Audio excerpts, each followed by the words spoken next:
live soon. Yep. All right, to understand the great divide that has cut this country in half, as we predicted on this podcast, this was coming. This storm was coming. We are in the middle of the storm.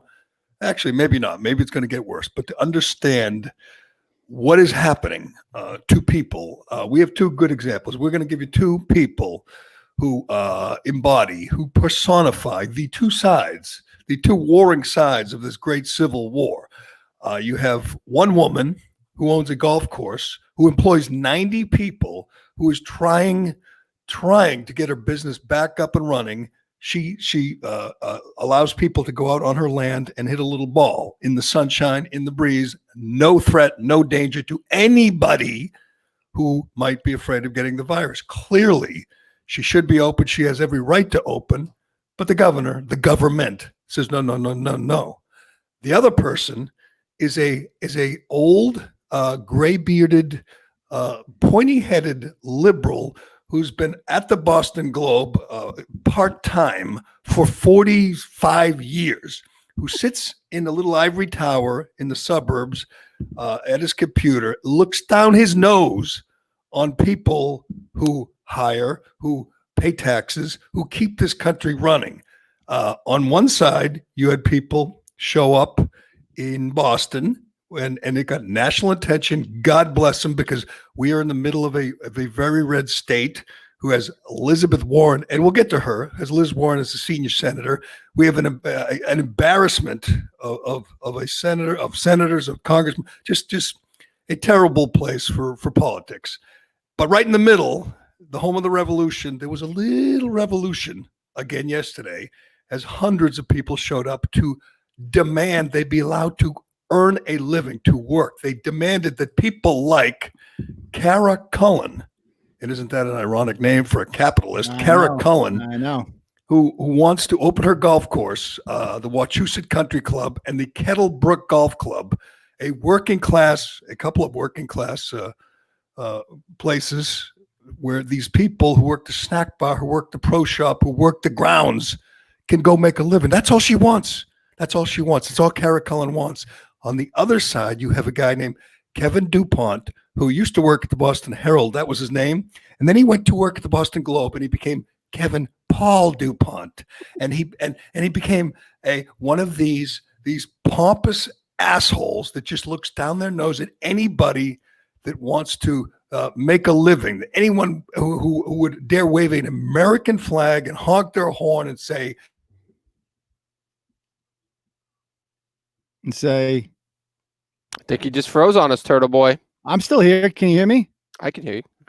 There he is. And I got up this morning. I was reading about this all last night and getting more pissed off at the people at the Globe, because this is how they all think. They don't really have real jobs. They are on their charity cases being carried by John Henry, guy who owns the Boston Red Sox. He's a billionaire, owns the Globe, is losing money by the millions to keep the Globe afloat. I saw the circulation numbers, by the way, and I tried to do the math. They were over 450,000 in their prime. They're below 100,000 now. They're dying more by the day. And people like this are just kept employed, people like Kevin Dupont, because he thinks like John Henry. He thinks Kevin Paul. I'm sorry. Two names. Oh, they call him KP or KP. Kevin Paul. He used to be a normal guy. Now I don't he's trust one of any grown man who uses two names. No. By the way, he's a part-timer there, you just said? Well, of course. What do you think? He works every day? Well, I mean, I know he physically would be considered a part-time, but I figured he was a full-time columnist. He's a columnist now, right? He's not technically like a No, no. You'll see Dateline Edmonton in the dead of winter. You'll see Dateline, Columbus, Ohio on Christmas Eve, because he'll be covering the Bruins. Tell me that guy doesn't look like a character out of Narnia. I expect him to have hoofed feet. That's all I see. When I look at that guy, I'm like, that guy has hoofed feet. And if you haven't seen it, Turtle Boy has a great blog on this, on the protest in Boston, and the tweets from the pompous Globe a-hole.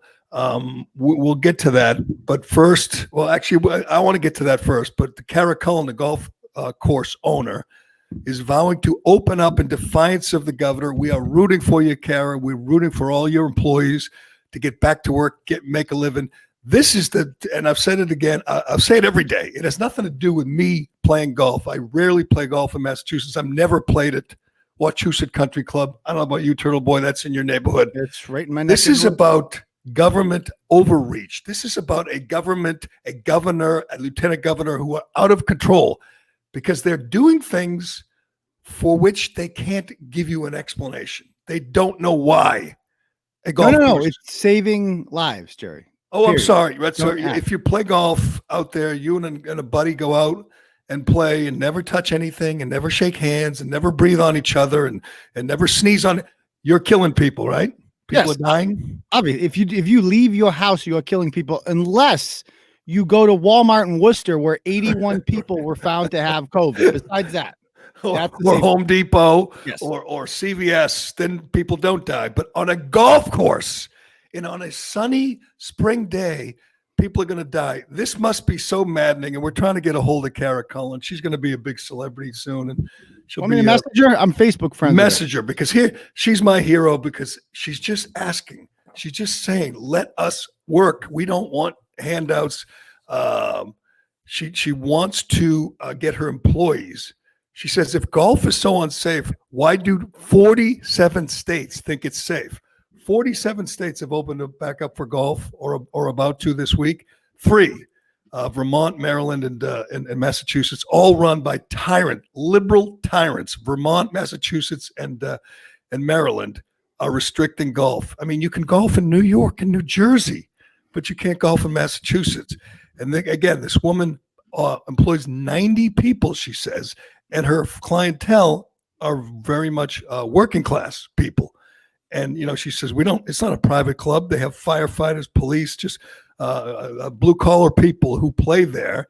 And obviously they have blue collar people who work there. She wants to get them back to work. She's not unsympathetic to the virus. She lost her mother-in-law early on she had street cred. On March 31st, lost her mother-in-law to coronavirus. She and her kids could not say goodbye. It was tragic. She's seen the toll it takes, but she doesn't want to lose her business, and she doesn't understand why she can't open her business. And I don't either. I'll say it again. I'll say it every day. I read every freaking thing I can read on this. I spend all day and night reading about this. Can someone explain to me why the government would not allow people to play golf, people to open the golf course? There is no answer. Yeah. I called this yesterday. We were supposed to open May 4th in Massachusetts. That was yesterday. The governor, a out of control, authoritarian, liberal Charlie Baker, said no. Did he say, no, I'll give you 7 more days and then we'll open? No. He said, we'll see. We're not sure. We're not ready. His lieutenant governor, another authoritarian liberal, Polito. Her name is Karen. Our lieutenant governor's name is Karen with a Y. That's all you need to know. Lieutenant Governor Karen said, no. They don't care about people like Cara Cullen. They don't give a shit about the 90 employees. They're catering to the Boston Globe and the Kevin Duponts and the John Henrys and the people in academia and Liz Warren. That's what Charlie Baker is. He's just another bureaucrat, drunk with power, who does not care about the people working at the snack bar. But here's my question, Gerry. Why? Like he can't run for office again. What is he like? You don't have to. He'll get up. He'll be on the board at Mass General. He'll be on the board at some high tech company. He'll get invited to Harvard to symposiums. You don't think he's swept up in this life? He doesn't care about people like you. You're a voice of the working class. No, he doesn't care about me. Absolutely not. But my mother is kind of naive, and she actually told us, no. Charlie Baker has a business background that will carry the day here. He has a business background. He understands it. It changes when you're in the swamp. He is a swamp creature now, a swamp creature, and he doesn't care. And this woman is going to get interesting because she says she's opening up anyway. Now, Cara Cullen has not given the date that she plans to open, I don't believe, correct? She just says, we are going to open. We're not waiting, get permission from daddy government, from Charlie Baker. We're not waiting for them to say, okay, you can earn a living. This is America, damn it. Put the police to the test. That's what I say. That's who's really going to be tested in all this is the police. The New York police announced yesterday they're no longer going to be freaking arresting people for violating the social distancing bullshit. They're like, this is not what we signed up to do. And so cops are going to be put to the test. Did you sign up to become a mask meter maid? Or did you sign up to protect the citizenry? Because what you're doing right now is you're harassing law-abiding citizens. Leave them alone. By the way, the meter maids were deemed essential. They're everywhere. I'm out walking my dog or running. Meter maids are out there working hard. There's like plenty of room to park, but they're waiting for the meters to run out. They're waiting to see who's, got one wheel in the crosswalk or something, and they are ready to pounce. They're essential. They're out there raising revenue for the city, for the state. She says she was going to open in the next few days. Wednesday, May 6th, did you guys know this, was National Golf Day? Oh, So it's a big week. Yeah. Yesterday was Star Wars Day. Today's Cinco de Mayo. Tomorrow is National Golf Day. And the reason I keep talking about this, Turtle Boy and Dave, is because it's symbolic. It's not about golf. Again, I'm not going to play. I'm never going to go here.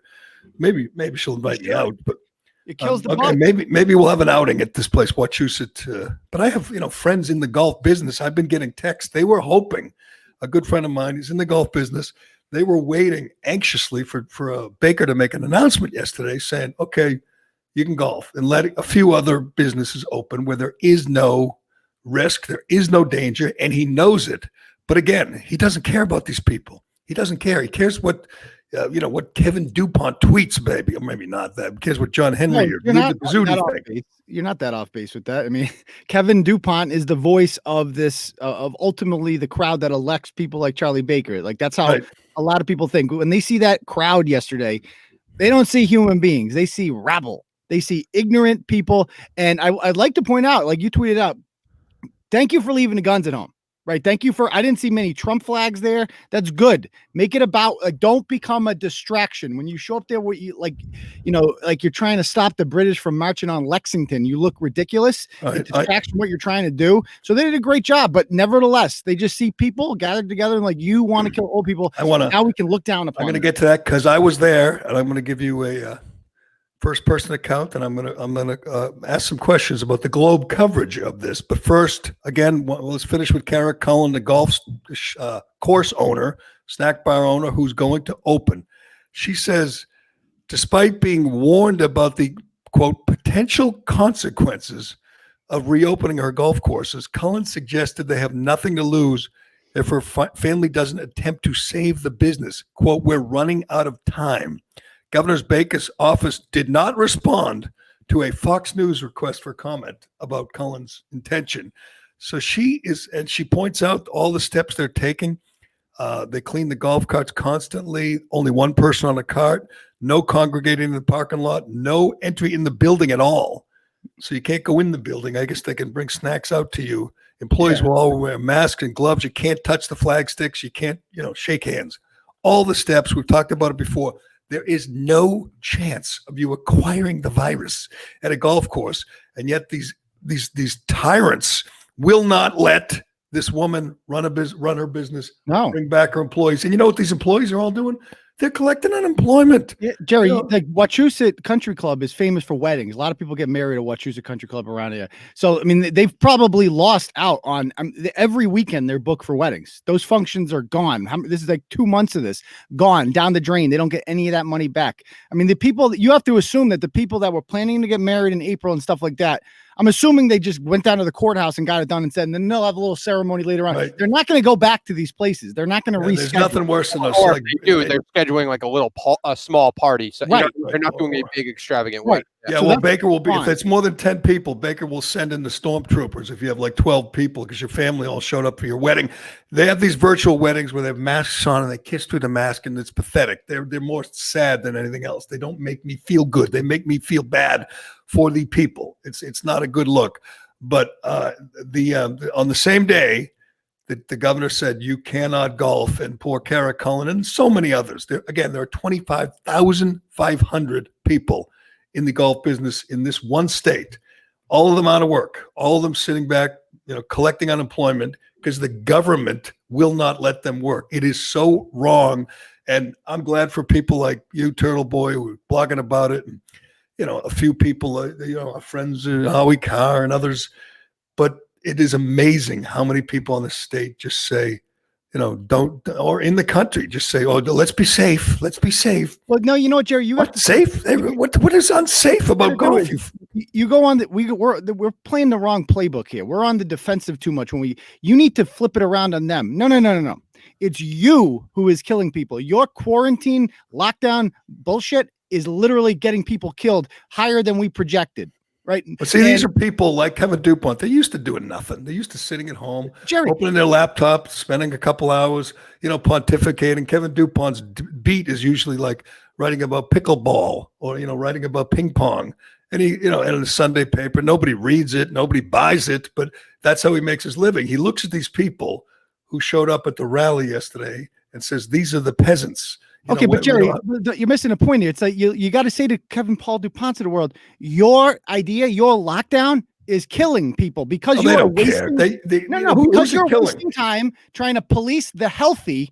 What's happening in Holyoke? 81 people are dying in an old folks home because our resources are being used to prevent healthy people from interacting with each other. And meanwhile, that same time and energy and money could be spent on keeping deadly diseases away from vulnerable people. This is a nursing home epidemic. This is not a pandemic for healthy people. This is look at the numbers. What Jordan Schachtel's been tweeting out some of the numbers about this. It's almost close to half the casualties in this country are coming from nursing homes. Is that more right? than that? It's 59%. It is insane. A nursing home problem. That's an insane in Massachusetts, in New York, across the country. Some obviously in some places it's worse than others, but the average death of coronavirus, the person is 5 years older than your life expectancy. It's like your life expectancy. I forget the numbers. We did it the other day. It was like 77.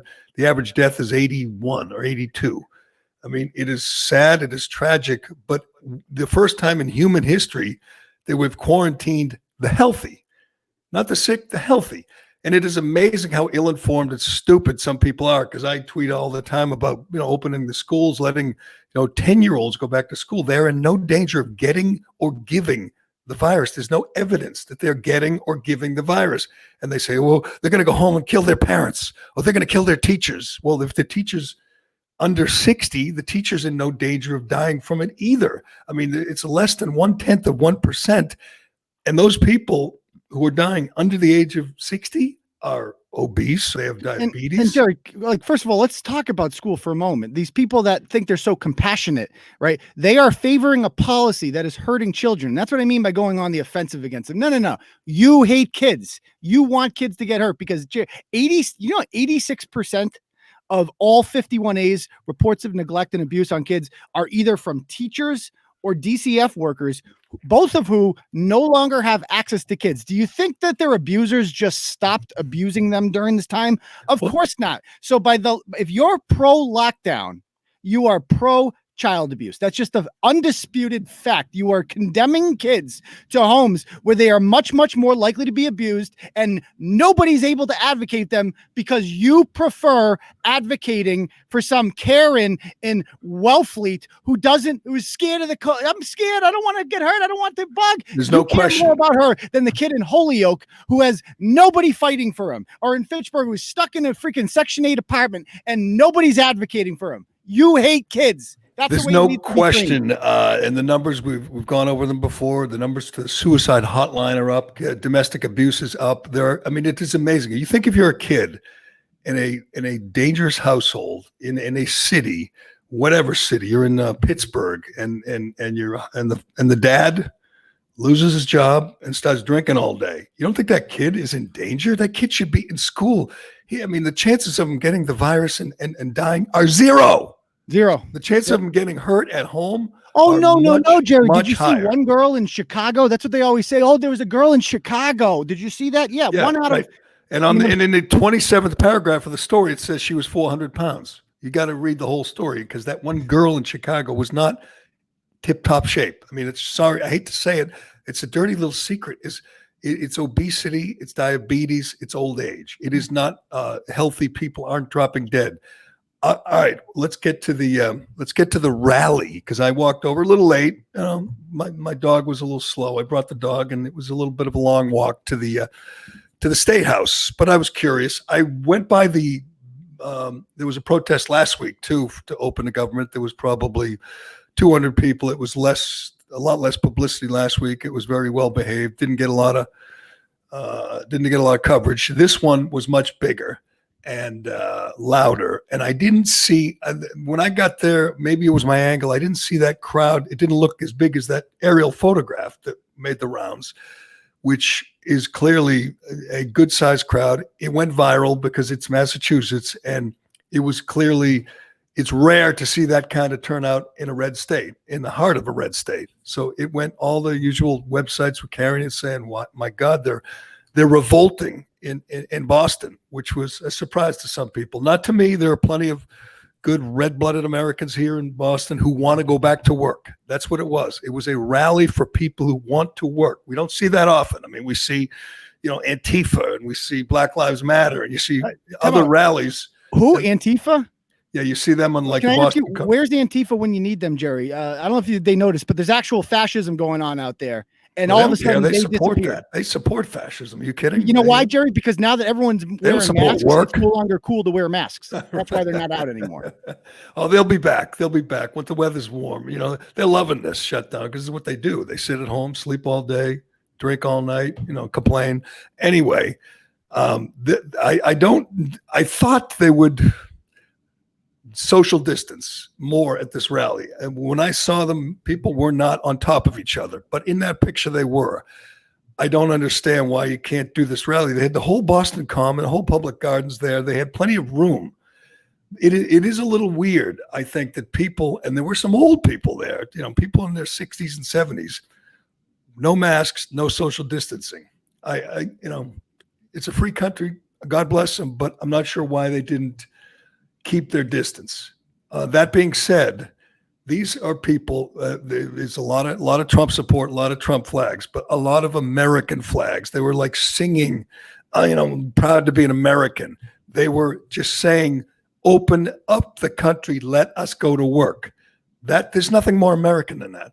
We should be proud that these people showed up and took the time. And I guess there's no traffic, but it's still difficult to get to the State House in Boston and find a place to park. But it showed, and there were, I don't know, 400, 500 maybe who showed up. I mean, it was all the way to the street. It was packed there.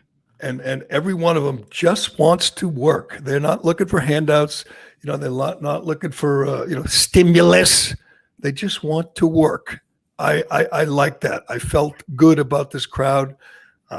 They were, I called them happy warriors. Everyone was like upbeat in a good mood and thanking the cops and, waving and they had signs. Of course there were no swastikas. Of course there were no long guns. No one brought their AR-15s, which is good. Those idiots in Michigan just look like clowns. They look like, what do they call that when you role play? What do they call that when you dress up like, Knights of the Round Table and go to the sea on Saturday and have like sword fights? Is that like a sexual thing? No, it's like a nerd thing. Okay. I forget the name of it. I know where you're going with that, though. It's like Casa Rasa. Anyway, they do this. That's what it was. They brought their AR-15s and their handguns and their vests and their body armor, and they look like idiots. All right, they distracted from the cause.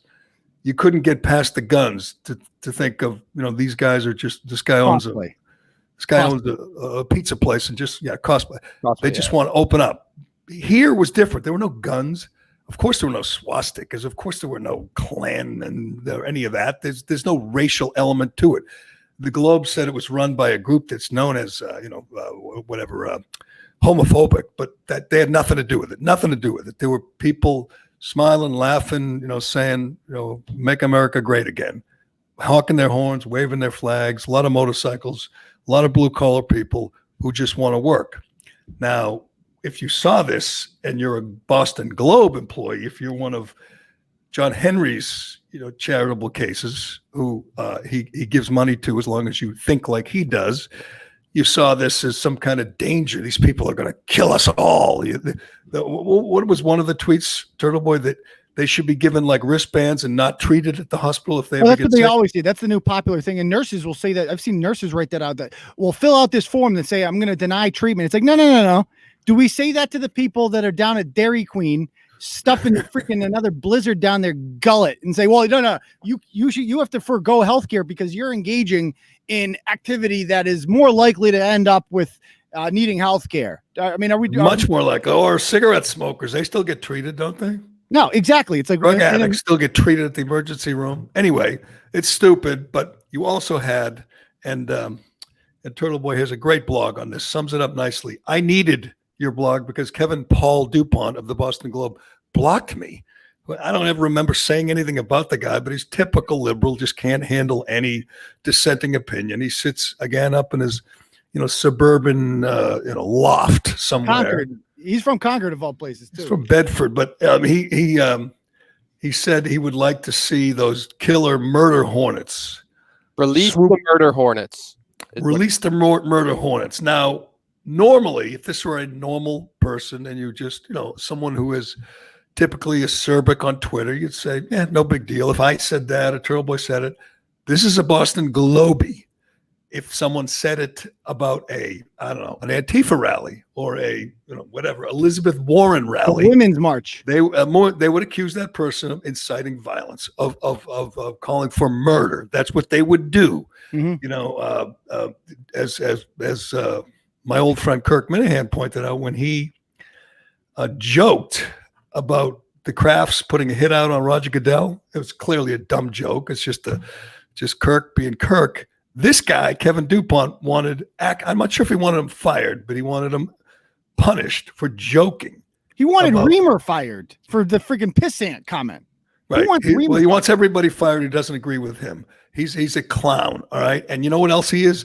He's a failure. He's been there 45 years and he's still, as I pointed out, schlepping to Columbus, Ohio to cover the Blue Jackets game, in the middle of January. I mean, but it's Gerry, another blue check mark said he's so professional. I mean, all these reporters do is just literally just lick each other's freaking undersides and tell each other how great they are and how professional they are because they feel like they're under attack and they have to unite.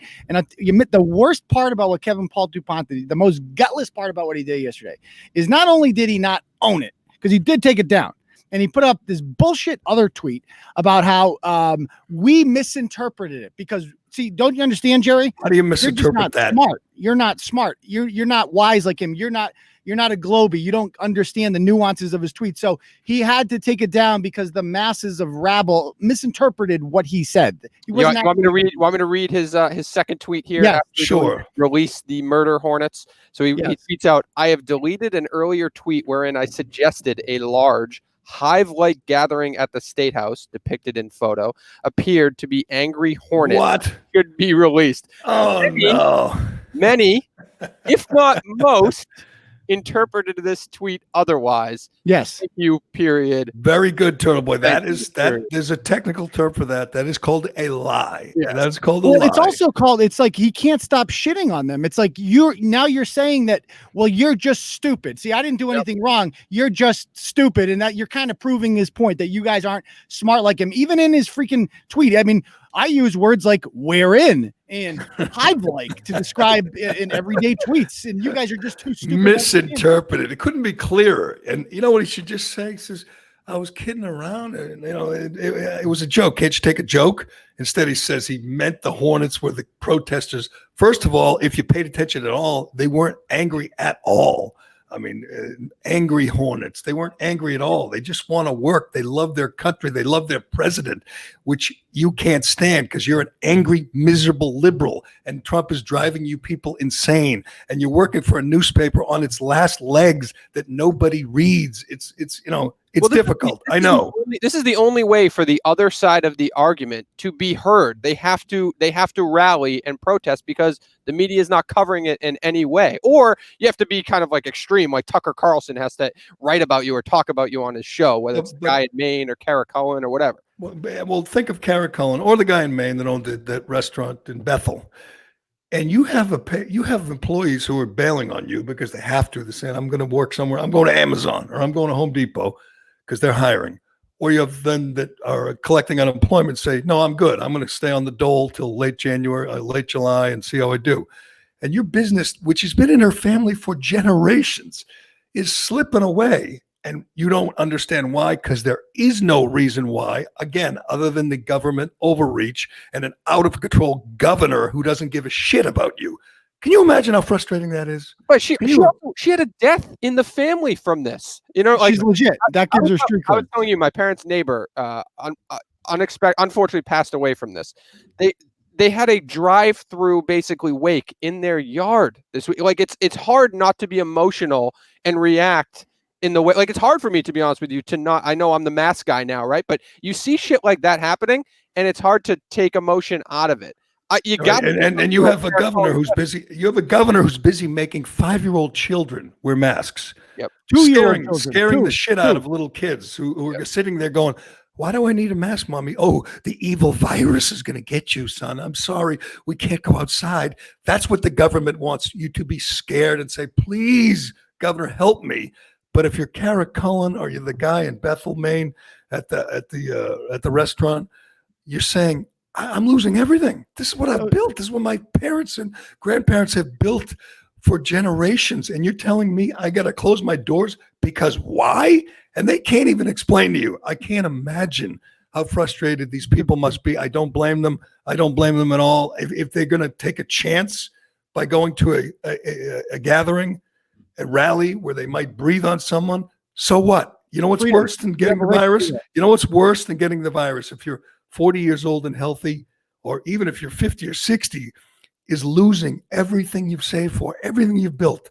That is a much worse outcome. Now, people, again, like Kevin Dupont, who have sucked on John Henry's teats for years, they don't know how that feels. They don't know how it feels to have bills to pay. And I mean, how it feels to build something, to hire people who rely on you. Paul Dupont has not been affected by this at all. He's just the opposite salary. And just the opposite. He's just kicking back and no hockey to cover. He doesn't have to go to Edmonton. He gets to write about women's soccer. I mean, life is good. Life is easy for him. And I'll tell you, Gerry, the best way, and I love what this woman is doing in West Boylston at the country club, and more people need to do it. Just don't do whatever you want, and you're going to see that you can do it. Like I'm trying to convince my wife, and I feel like I'm on the cusp of this one. Is a play date. Have a freaking play date where you're free. If you got crotch fruits at home and your friends do. I mean, my kids haven't seen other kids in 8 weeks, right? Really? Yeah. So I mean, and so we had our cousin over yesterday because God forbid. And it's like, well, if you could see your cousin, then why can't you see your friend down the street? Why not? What's the difference? So let's start rebelling, start doing stuff like that. If you have a store, open it. Don't go on Tucker Carlson and announce it like the guy from Maine did, because that's how you get caught. But I know people who have since opened up their stores because people are calling them and saying, I want to buy something, but I don't use the freaking internet because I'm 65 years old and I don't do that. So I need to buy it in person. And if you're selling cigars, for instance, the liquor stores got cigars. So you're sending people to liquor stores. They're taking your business. Why can't I sell cigars if I own a tobacco shop somewhere? Open up the crushing. And you've pointed this out as well as anyone on if you follow Turtle Boy or read his blog, it's crushing small business. You're allowed to go to Walmart or Target and get art supplies or, get paint or toys, but you can't go to a local toy store or local art supply shop. They were forced by the government to close their doors. They are not allowed to make a living. Whereas Jeff Bezos, he's cool, man. You want to go to call Amazon or go to Whole Foods, fine. You want to support the Waltons, go to Walmart. But to support your neighborhood, cigar store is against the law because of our out of control governor. Well, dangerous. Who doesn't care. I mean, talk about people nationally say they have a Republican governor. No, people, we do not. I'm right here in the middle of Boston. I can tell you, we do not. They stuck an R next to his name once upon a time. It's a joke. It stands for Rhino. He's not a Republican. He does not care about the private sector at all. Today, released Suffolk University poll, 84% of respondents approve of the job Governor Baker has done. Right. That's all he cares about. That's all he's rubbing that. He printed that out. And he's rubbing it on his private parts right now. That's all he cares about. And if they put a poll out and said, what do you think about Cara Cullen losing her family business, 2 golf courses, public courses, blue collar courses, losing it all they would say, that's fine. If it saves one life, oh, we got to be more safe than sorry. It's so maddening. I can't imagine being these people. I feel awful for them. But back to the rally. Again, there were some fat people there, some older people there. I question their judgment. They might want to, stay clear. Go to the rally, but don't get in the middle of the crowd. Chances are very, very, very low that you'll be infected. But if you are infected and you weigh, 350 pounds, you might have some trouble. I was proud of this group. Didn't hear a racist thing, a sexist thing, a homophobic thing. Didn't see a gun. There was different races. There were different ages. There were men, women. Most of them just proud to be Americans and dying to get back to work. So anyway, the Globe covered it, as you'd expect. This guy, Matt Stout from the Boston Globe, and he, tweeted out pictures and video. And then he said that they were chanting, the crowd was chanting, "It's a hoax." I don't know if you can get those tweets up, Dave. Is that fake news? He chanted, he said they were chanting, "It's a hoax." Now, I wouldn't really care if they did chant out "It's a hoax," because the hoax, as we all know, is the way the media's covered it, as Trump has explained. But it's his attempt to make it sound like a bunch of conspiracy nuts right. who don't believe there was a virus or whatever. I was there. Again, I was a little late, but I was there for a while and heard no such thing. Didn't hear the word hoax. He tweeted out video of the crowd and the speakers. Didn't include the "It's a hoax" video. Oddly, don't you think? If you were to hear chant "It's a hoax," and you're at the Globe and your job is to make these people look bad, wouldn't you have included that in your tweets? Yeah. And with these, this is not unique to Boston. We've seen these in Michigan. We've seen in California, people getting together, having big, thousands of people showing up. Where are the massive outbreaks? And where's the massive outbreak in California that came from that? Did anything happen? It didn't. Our situation is worse than California. They have 40 million people and fewer deaths. And there it is.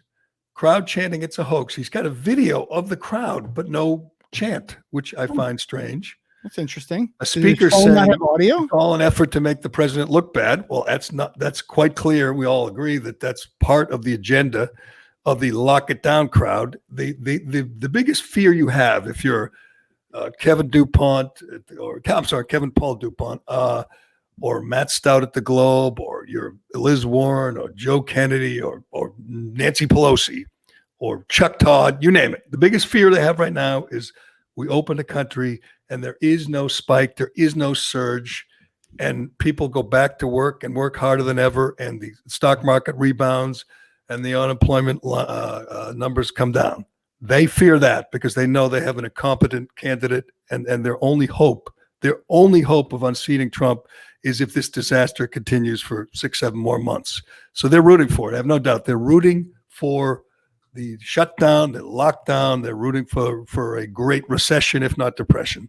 And if Trump is to blame for all this, Gerry, then why is Andrew Cuomo and Charlie Baker and Gretchen Whitmer and Phil Murphy, these are governors of states that have disproportionate amounts of outbreaks and casualties from this, yet they're the ones treated like they have the right idea. Right. Meanwhile, Ron DeSantis in Florida is the bad guy, and his state has a fraction of our casualties. It is an amazing job Florida has done when you think about it. They have fewer.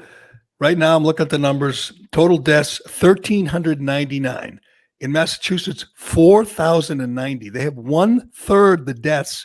They have 20-something million people. They have 3-4 times the population and many, many more elderly, and lots of fatsos too, by the way. And they are doing much, much better. 36,000 cases total in Florida, 69,000 in Massachusetts. Whatever Ron DeSantis has done is better and smarter than what Charlie Baker has done. It's not what he's done. It's the fact it's not brain surgery. Just look at a map. They have sunlight. This isn't hard to figure out. Right. Sunlight kills the virus. California doesn't have it either. Sunlight kills the virus. This isn't brain surgery. Get out, go for a walk, expose yourself to the sun, and you'll live. Problem solved. Yeah. I'm not sure it's that simple. I still think you got to quarantine your nursing homes and your assisted living facilities. There was 80, soldiers died in Holyoke at these soldiers' home. 50 people in Medford now are dead in one nursing home. The worst action an elected official has ever taken. I won't say in history, because I think Hitler was elected, and FDR was elected and then turned the Japanese. And on today, the worst action by an elected official, without a doubt, was Andrew Cuomo, the incompetent governor of New York, who put coronavirus patients in nursing homes, was warned against it, did it anyway. That is like mass murder, and the death that followed was to be expected. You'd have to be an incompetent fool like Cuomo to think you could put coronavirus positive patients in nursing homes and not have mass casualties. That's one of the reasons the death toll is so high in New York, and one of the reasons he is so defensive when asked about this. But when the story is told, and it won't be by the mainstream media, but someone will someday tell this story, and you're going to say it is amazing what a mistake that was. I mean, it was murder. But he's wonderful. He's dreamy. He's the most wanted bachelor in New York right now. All the old divorcees. Bachelor? He's not married. Yes, he's a divorcee, and all. There was a poll by some, I don't know. All the divorced women swoon over Andrew Cuomo, and they listen to his daily fireside chats. Where yesterday he said, "If you're not wearing a mask, you're killing people." Now I'm going to give you one guess. When he said this, was this idiot A, wearing a mask, or B, not wearing a mask? Do I think local government should be enforcing it? And should there be sanctions? Yes. Yes. Because it is a public health emergency. This is not just do me a favor. This is a public health emergency. And it's a statewide order that I put in place that I'm proud of. And local governments have the responsibility to enforce it. And part of their right, their legal right, is they can have a penalty or a sanction that they impose. You could literally kill someone because you didn't want to wear a mask. I mean, how cruel and irresponsible would that be? Okay, he's saying this without wearing a mask, and someone's 5 feet to his right, 5 feet to his left, and a bunch of people right in front of him. He is so vain, and I'm not saying Trump isn't, but he is so vain he will never wear a mask. He doesn't care that he's perhaps spreading it to people who are elderly or obese and killing them. But I haven't worn a mask yet. Turtle Boy is, if you're watching on Facebook Live, Turtle Boy is wearing a mask. It's very effective. He's wearing one of the medical grade masks, I think. Yes, I'd say my surgeon, when I had throat surgery, wore that same mask. So I trust you. It's a Buffalo Bills rubber face mask where you're not really blocking the air, the germs from getting in your mouth. You have the hole there. It makes sense, Gerry. This is normal. Wearing this out is normal. What you're doing right now is not. That's the world we're living in. There's a woman on, you guys have seen that tweet go viral, and I laugh every time. It's one of those tweets that just cracks me up, where she's cut a hole. She's got a mask, and she cut a hole, and she says it makes it easier to breathe. Well, how else are you supposed to breathe? Have you guys worn the mask? No. I wore it for 5 seconds. I was wearing glasses. My glasses are fogging up. I'm like, I'm not doing this. You got to be kidding me. I saw so many people when I went to the rally. Some people at the rally had masks, by the way. Some didn't, obviously. But how many people are jogging, running with masks, which makes it harder, I would think. And there's no chance that you're getting the virus when you're running by yourself outdoors. Jeez, people. No, but that was in Baker's announcement yesterday, right? He just said you wear a mask if you can't socially distance. So running, you had to have it on you. You had to, you could have it in your pocket. Yeah. You can do what I do. I wear it over here, and then if I see somebody, I lift it up. It's not a big deal. There's a lot of that. Are you holding up with your mask on there, Turtle Boy? I can't. I'm smelling my own breath. It's terrible. That sounds awful.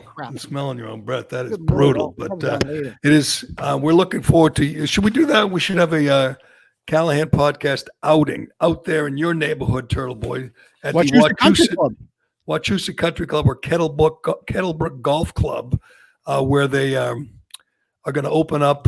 And I think you're right. It's a good point by you. Just open. Don't tell Fox News or Howie Carr or Gerry Callahan. Just open up and let guys pay the greens fee, tee off, and say the course is full of players, golfers. What are the cops going to do? Nothing. Lock it up and chase everyone off the course. You forget most cops, Gerry, are anti-lockdown. Most cops are conservative. Right. I mean, they endorse Trump. They're not going to enforce. They're not. I saw them. There was a bunch of cops at this rally. Obviously, they had all kinds of, and they were like, waving and smiling, and they were part of the fun. The cops are 100% in the side of team reality, of team open up our country. And again, in Massachusetts, yesterday, Karen Polito, the lieutenant governor, said, we're not ready to just open up all the doors to all the business. And I'm saying, well, do what every other state has done. Do it in phases. Give people like golf courses that are no threat to anyone. Give them the right to open. Let local businesses open. Maybe you could do the curbside, checkout thing for everybody if it's possible. But give them hope. So here's what I hate about people like Baker, Polito. They don't care enough to tell like a business, just one more week and we're going to do it, or 2 more weeks and we're going to do it. This is the date. This is how it's going to work. You're going to open. You're going to wait a little longer.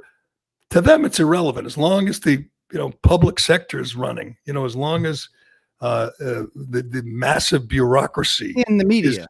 The media is part of it, don't you? I mean, the media, the Globe, Boston Globe is having massive layoffs right now. How do you think they would feel about this? I think you should try to get a hold of the numbers. The Boston Globe is dead newspaper walking. Again, it's when I worked at Little Sun, 30 years ago, it was bigger than the Globe is now. More circulation. The Globe circulation is in the toilet. Nobody's buying it. Nobody's reading it except us. I would argue this is probably good for business for the Globe, right? This whole thing, because you're in your homes, the paper is delivered to you. If you still get it, you go online to read it. No papers. People don't want papers delivered anymore because they get virus on them. But here's what's happening to ESPN though. Like, we all pay, I think, $4 a month or whatever it is to our cable company to get ESPN to watch sports. So now there's like this big backlash to get. Yeah, people want their money back. People want their money back. I would assume a lot of the subscribers to the Boston Globe are subscribing to read the sports section. I would think. Yeah, I don't think so. They're having WWE with no fans in it. I saw that on last night. I'm sure Dave got a hard on watching that. I mean, I saw men in speedos. This has been going on for a month and a half now. Right. So like if the WWE can do it, why can't freaking the NBA? They touch each other. Well, the NASCAR's doing it, the first sport back. I guess you call it a major sport, which I'm not a fan, but I respect them. They're good old boys, and go ahead. They're the ancestors. Their ancestors were moonshiners and rum runners, and they're like, screw it. What do they have to worry about? They're in cars. They're going to drive around a track, and you know what? They'll have their best ratings in decades. Golf will eventually start up. I think it's going to get kicked off with the Tiger Woods, Tom Brady, Phil Mickelson, Peyton Manning match, which will get huge ratings. I'll watch. There's no reason you can't play certain sports. I mean, baseball seems like it'd be pretty safe, doesn't it? And they're all gonna no try. Fans, you're saying, or no? Some fans. I think family and friends. I think you have a couple thousand fans because they're safe. They're going to be 6 feet apart. It's going to be like watching a WNBA game, with like 2,000 people. I mean, or any Tampa Bay Rays game. Right, exactly. Nobody goes to the games Tampa anyway. Bay Rays could play today safely. Let's be honest. I mean, they're in one of the safest states, and nobody goes to the games anyway. I want to hear about Dave Cullen's appearance on Turtle Boy Live on your. Wasn't pretty. It was epic. He didn't want to hear about it before the show. Now he wants to hear about it. So, all right. I didn't know about it. I mean, I'm sorry. I didn't know about it. But so, we do the live show every Tuesday, Thursday, and Saturday night. And Dave apparently was drunk. What was that? Hey, hold on. I want to talk about Shea first, then I'm going to get to Dave Cullen's performance on Turtle Boy Live. Sorry. And Liz Warren is come out, has chimed in. I think she's the last of the great angry feminists to chime in on the Joe Biden Tara Reid story. I'm going to leave you hanging here. You're not going to get. You're going to have to guess. You're going to have to wonder. You're going to have to wait to find out which side she came down. On the side of the woman who's been abused, who's got a story to tell, or the guy, the hair sniffing pervert. We're going to guess. You're going to have to guess for now, but we'll let you know when I'm done talking about Shea, which side Liz Warren came down on. But first, Shea Concrete. I talk about this every day because these guys are a great American company who are open for business, waiting for you to call, waiting for you to log on and see what they have to offer. Nothing is slowing down Shea Concrete, which is appropriate because I mean these guys are literally the foundation of this economy. This wonderful precast concrete company. This is for you homeowners and home builders, by the way. You know, my brother-in-law Greg has a huge selection of precast concrete steps. This is what you can do while you got a little time, while you got some decent weather coming, and you want to add to the value of your home. You want that home project for the spring. This is it. If you're building a new home or you need to replace an old staircase, Shea has great values with designs for any home, available in concrete, or customize your stairs with beautiful stone, granite, or brick. A new staircase can dramatically upgrade the front entrance of your home. I'll say it again. You're going to have that virtual prom picture, that virtual graduation, or maybe you just want to hang out on the front steps. Well, why not get some new ones? Nice new front steps. In most cases, Shea can remove your old stairs and have you walking up your new front steps within hours. Learn more about Shea's precast concrete steps at sheaconcrete.com. I'll go visit them. They got 4 locations around New England, beautiful plants, beautiful offices. They can tell you all about your options for new precast concrete steps. That is sheaconcrete.com. All right. Should we get to Liz, or do you want to tell me about your experience on Turtle Boy Live, Cullen? Well, Turtle Boy's been begging me for weeks. Begging you? To come on his live, bro. Begging me. He has his little people on Twitter who just tweet at me nonstop and say, "You got to come on the Saturday Night Live." Okay, I'm reading the comments. We're on Facebook Live, and one comment after another says, "Dave was sheet faced." Don't read the comments. It said he was a mess, drunk AF. What does AF stand for? Drunk AF. Drunk as fuck. Yeah. Okay, so were you drunk as fuck?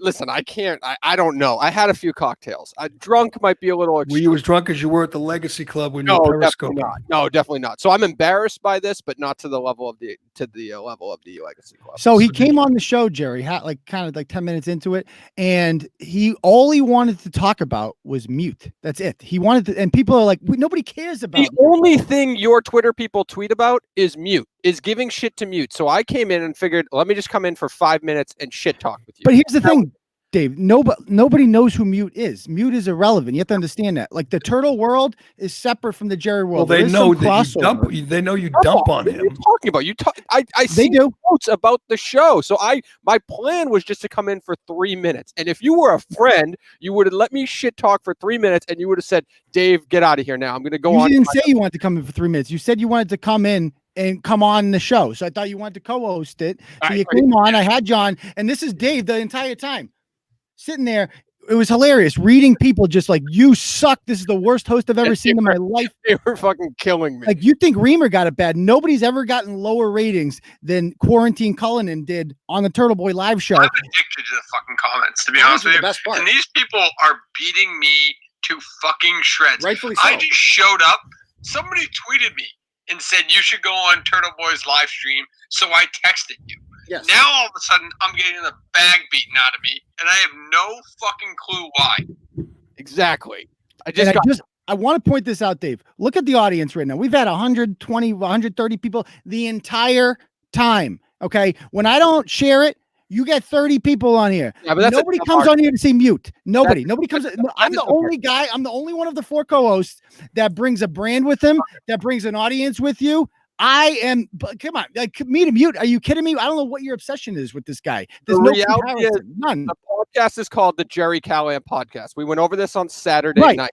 They come from Gerry Callahan. Yes, you have an audience, which, by the way, you're welcome for the couple hundred people I helped you get to 25,000 this past weekend, by the way. That was a nice You did nothing. No. Give me the credit I deserve. All right. So you have an audience on Facebook. We just launched this Facebook page. We just started streaming. Nobody thinks we're going to grow it overnight. So yes, you bring the most audience to Facebook. I give you that.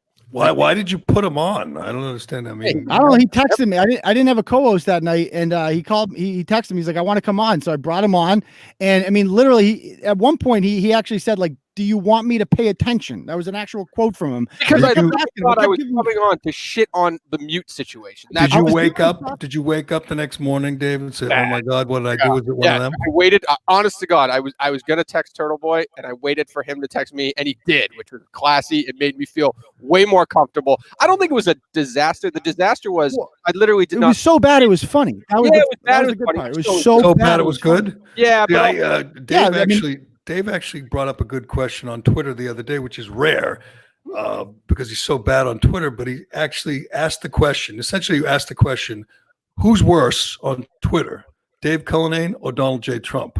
And I think it's close. Who is more less doesn't literate, drink. less lucid? yeah, one has a little bit more power than I do. He's got a few more followers, but Yeah. you know, I'd say the bar's a little higher for President of the United States. But I think that was the day he said he was happy that Kim Jong-un was doing well. And I said, that put him over the top. I would say Trump is worse on Twitter than Cullinane. No. So here's the thing. This is what I really felt bad about, Turtle Boy. I came in. I did not expect to be on as long as I was. So that's one. It's if that's a miscommunication, that's on me too. I just felt bad. I didn't read the latest blog articles or anything like that. So he's talking about what all his people want to talk about, and I just went to the comments to fuck around in the comments. And you just kept bringing it back to mute. And people That's are like, all I wanted. I didn't know your stories. I didn't know. So what do you want me to do? Do a little prep, a little show prep. Well, my show prep was to shit on the mute situation. That was your show prep was drinking White Claws in your basement No, it and wasn't hiding White from your Pink wife. Whitney. I had 3 Pink Whitneys, okay, at that point. And then I was drinking Gerry Hansen Summer Shandies, okay, which I still Okay, right. Sorry. All right. Or whatever. It's fun. I'm going to redeem myself with the Turtle Riders. No, we'll have them back. How about Thursday? I'm going to be prepared. Before we're done here, we must do some Liz Warren bashing. We should do this every day. She's so contemptible. She's so phony. She's so fake. She's so predictable. This champion of women's rights who was leading the lynch mob after Brett Kavanaugh, a completely 100% innocent man. She wanted to ruin him, ruin his life in front of his children and his parents. She is just vile. Yesterday, finally, after, Kristen Gillibrand and Stacey Abrams and Kamala Harris all came out in favor of the predator, Joe Biden, they all, or my favorite, Lisa Bloom, came out and said, she had the best one. I know he did it. I know he's guilty. I know he raped you, but I'm voting for him anyway because I hate Trump that much. I'll give her credit. I'll give her credit for honesty because that's basically what all these women think. They're just not honest enough to admit it. Yesterday, Liz Warren, this was not to a Globie, was it? This was to an MSNBC guy, Kyle Griffin, who carries water for Liz Warren often. Quote, the vice president's answers were credible and convincing. I support the vice president. I support his campaign, and I am proud to endorse him for president. She is just the worst. What was convincing about it? There was nothing. It was the least convincing thing I've ever seen. First of all, it's killing these women because they know he's guilty. They know she's honest. Okay, time out. We don't know he's guilty. I mean, that's the thing about it.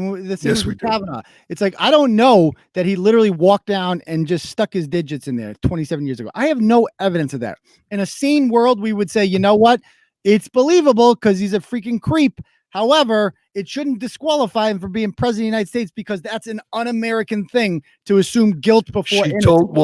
We have a new standard here. The standard is the Kavanaugh standard. So Kavanaugh, this woman made up things that happened 30 years ago. She didn't even know what year it was. Her only witness didn't support her, said she'd never met Kavanaugh. She had nothing, zero. This woman told people immediately, including her mother, her brother. A neighbor came forward, said she told me the neighbor supports Biden, hates Trump, and said, yes, this happened. There's much, much, much more evidence. I mean, shit, she worked for Biden. Kavanaugh never even met Blasey Ford or Julie Swetnick or any of them. I mean, that effort was led by Michael Avenatti. That's all you need to know. This woman's all alone, by the way. Tara Reid is all alone. Yeah, someone like. Did you read her Blasey story? Ford. She did. Yeah, she did an interview in BuzzFeed. It was really good. I mean, she comes out and says like she will not go on Fox News because she does not want to give the aura of partisanship. Right? She's very concerned with that. She doesn't have lawyers fighting for her. She doesn't have anyone fighting for her. She doesn't have an agent. Christine Blasey Ford had high-priced attorneys lining up to have her back. I mean, the double standard is obviously ridiculous, but I'm kind of glad it happened because it has exposed them like never That's ever what before. I said. I said that last week, Turtle Boy. I said I like this because it makes the media look so bad. I mean, we've seen the cover up. I mentioned CNN ran 700 stories about Kavanaugh. I think they've got 2 stories mentioning Tara Reid. At least they did the other day. Both of them are Republicans pounce or Republicans seize. They don't tell her story. They just talk about the reaction to it, or the Biden interview with Mika, which was excellent. It has really exposed the frauds in the media and in the women's movement. The Me Too movement has been exposed as a joke. These women all were leading the Me Too movement, saying, believe women, let her tell her truth. And now now it's hurting their guy, their pathetic, sorry, feeble excuse for a candidate. So they've flipped. And they don't believe all women. That guy you talked about yesterday, and I wrote about the day before, the New Hampshire state rep, the Nigerian guy, at least he comes out and says it. You're going to defend him? Well, no, I'm not going to defend him. Absolutely not. But he says if you believe Joe Biden, there can't be both. Enough of this crap about like, oh, I kind of believe both. No. Either it happened or it didn't. She says it did. He says it didn't. You cannot possibly believe both. And the same happened with Christine Ford. At least that guy comes out and says she's a lying whore. That's what he said. Right. And whereas Kirsten Gillibrand and Elizabeth Warren are saying that without saying it, they just don't have the balls to say it. Just come out and say it. You think this woman is a liar, and you don't have the balls to call her a liar because you know it's bad optics. But then I disagree. They believe her. They know. They think. They don't believe her. Are you kidding me? Well, they don't put it this Liz way. Warren, Kristen Gillibrand, absolutely 100% believe Tara Reid. They don't 100%. believe her any more than they believe Christine Blasey Ford. Well, no, there's 2 different. You can't compare the 2. One of them has all kinds of evidence. I'm saying people she told at the Ford? time. Do you think they really believed Ford? Of course not. Nobody really believes Ford. Right. That's my point. Is that if you read about it, again, the book that Molly Hemingway wrote with her colleague, Justice on Trial, I believe it's called, is excellent. And you read it and you cannot believe it. It is the most cynical, dishonest political campaign in history to destroy Kavanaugh. They coordinated.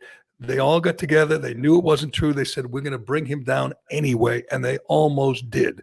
That's one of the great things Trump has done, is stand by Kavanaugh. Because if that were President Mitt Romney, he'd have thrown him to the wolves in a heartbeat. But anyway, I was glad to hear from Liz. She's still angling. I saw a poll, by the way, on who you'd like to see as the VP. I forget who had it. It might have been CNN, but and they gave the 4 women candidates, Stacey Abrams, Kristen Gillibrand, Kamala Harris, I think it was, Klobuchar, and Warren. Warren was winning by a mile. She got like 36% of the vote. And the other ones were in the teens or the single digits. So she's got a bigger name, and she's got a history of criticizing Biden. But if I'm Biden, I pick her because Biden can't fight. He can't speak. He can't campaign. And she is vicious, and she's nasty, and he'll send her out, and she will be his attack dog. I know he's going to pick that. He's going to pick the chick from Nevada. I'm telling you, the VP pick is always a surprise. Nobody saw Sarah Palin coming. Like every year this happens, where like, oh, who the hell is that guy? It's going to be this chick from Nevada because that's a state he has to win. It's somewhat of a swing state. That's true. And Liz Warren couldn't even finish second in her home state. She brings nothing except she brings the teeth. She brings the attack. And it has to be somebody who hasn't made a national fool of themselves, like Elizabeth Warren has made a fool of herself with the Native American crap. Gretchen Whitmer has made a fool of herself. Stacey Abrams still hasn't conceded. She's made a fool of herself. She's begging to be the vice president. So it's got to be somebody with a lower profile who hasn't made Breitbart yet. You know what I mean? Yeah, that's a good point. And you're right. There's oftentimes it is a surprise. It's all poll driven. It has to be a woman, but it's going to be someone who can help because he needs help. And while lots of people like Warren on the far left, she got smoked in her home state. People hate her here in this state. Other than the Boston Globe, nobody believes a word she says. She's the most disingenuous, dishonest politician I've ever seen, and that's saying something. But anyway, all right, before we wrap up here, are you a Tiger King guy? Of course. Who isn't? Okay. there was lots of talk about who was going to play Joe Exotic. Lots of talk. I was a big David Spade guy because he looks good in a mullet. But he's kind of skinny and he's not really a leading man. And he was on Joe Exotic's list, wasn't he? Yes, he was on the list, and he should have been because him and Brad Pitt, of course. Because he's white trash and he had a mullet and he kind of looks a little crazy, but he's not a leading man. They apparently have nailed this. Nicolas Cage as Joe Exotic. That's a good one. I think it's a perfect. I think this is right. He'll play that guy like Con Air. We had the hair, but he's crazy. He's a little unhinged. He's got the eyes, those crazy eyes. Someone like whoever. I don't know who else was on the list. Kevin Bacon wants the job. He's campaigning for the job. He's like Stacey Abrams out there begging for the job. But Kevin Bacon is not, to me, he's not Joe Exotic. He's not a rube and a redneck and a crazy, whatever. Joe Exotic's everything. He's a gay guy. He's a lunatic. He's a tiger guy, a reptile guy. He's everything. He's every creepy thing you could ever be wrapped up in one. Steve Buscemi has to get a role in the movie, right? He could be. Well, I was going to say, let's cast it. The Carol Baskin I have is Patricia Arquette. What do you think, Patricia Arquette as Carol Baskin? She could jump right in. She doesn't even have to put makeup on. She's got the look, that same crazy look. I have as the straight husband of Joe Exotic with the teeth falling out. I have Clint Howard. I mean, Bradley Cooper. Who? Oh no! How about the guy from Chris Pratt? Could be a good. No, but the guy is. You saw him. He's all tatted up. His teeth are falling out. He's a mess. The first husband or whatever he was, the first lover, and not. Well, then somebody the next had a good guy killed himself. Courtney Love would be a good Carol Baskin. Ooh, that's not bad either. I'm not sure like she could be. Patricia Arquette's supposed to be a real good actress. I want some. She's she's the most miserable person in Hollywood. Who would be? Oh, I got someone for the guy in South Carolina, Antle. What's his name? Antle. Doc Antle. Yep. Doc Antle. Antle. Doc Antle. The what's the two magicians? The one guy who talks and the other guy doesn't. Who I love. Penn and Teller. So which one's the big guy? I think Penn is the big guy. So Penn is him. Know that he's a good conservative. Penn would play Doc Antle. What do you think? Yeah, that's he going. But he's an actor. He does look like he's just not blonde, but he looks like him. And that's true. He's not an actor. I don't know do you have to be an actor to act? We see, I've been in movies. What about George Clooney for that? I mean, he lives the Doc Antle lifestyle, doesn't he? Without the tigers. No, you're going all handsome leading men. You need mangy. They're actors. That's what they do. They play parts that they're not.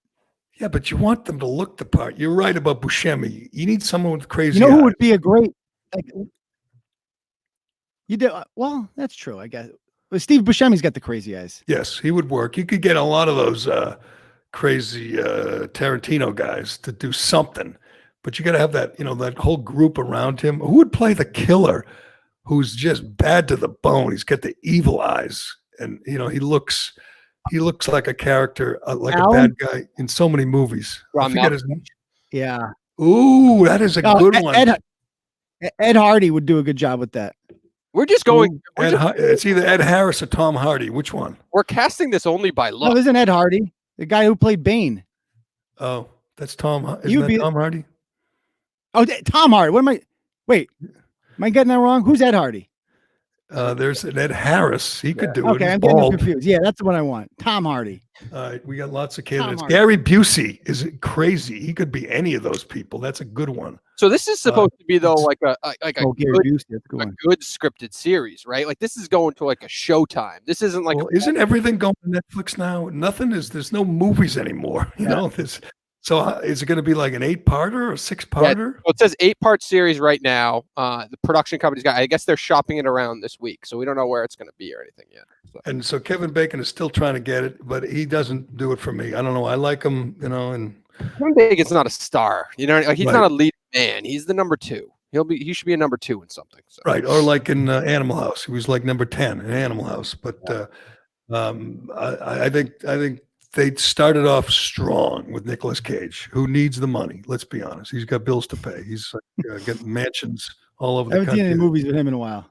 No. And he's genuinely, unhinged, which happens. I don't know. Gary Sinise would be the guy with no legs. That's not bad. He's in Black 4. Who would play the girl guy, the kind of the girl with one arm that got her arm eaten by the tiger that you felt awful for. She's the only likable person in the whole show, you know. Who plays a good short-haired lesbian with no arm? Who would be a good with that? Rachel Maddow. There you go. You know, that could be anyone, you know, because but it's going to happen. It's going to be a huge, huge hit. It is amazing that amazing how well Netflix has done during this, or how well Showtime, you name it. When you think about it, everyone has, you know, everybody's watching Tiger. Everybody. Normally, you know, half the people say, "Nah, I'm busy. I had to work. I traveled. I was out of town." Everybody you ask has seen Tiger King. Everybody. I'm about to start watching Waco. We agreed on this yesterday, Turtle Boy. We're going to watch Waco, the series about David Koresh, which is on Netflix, which looks good.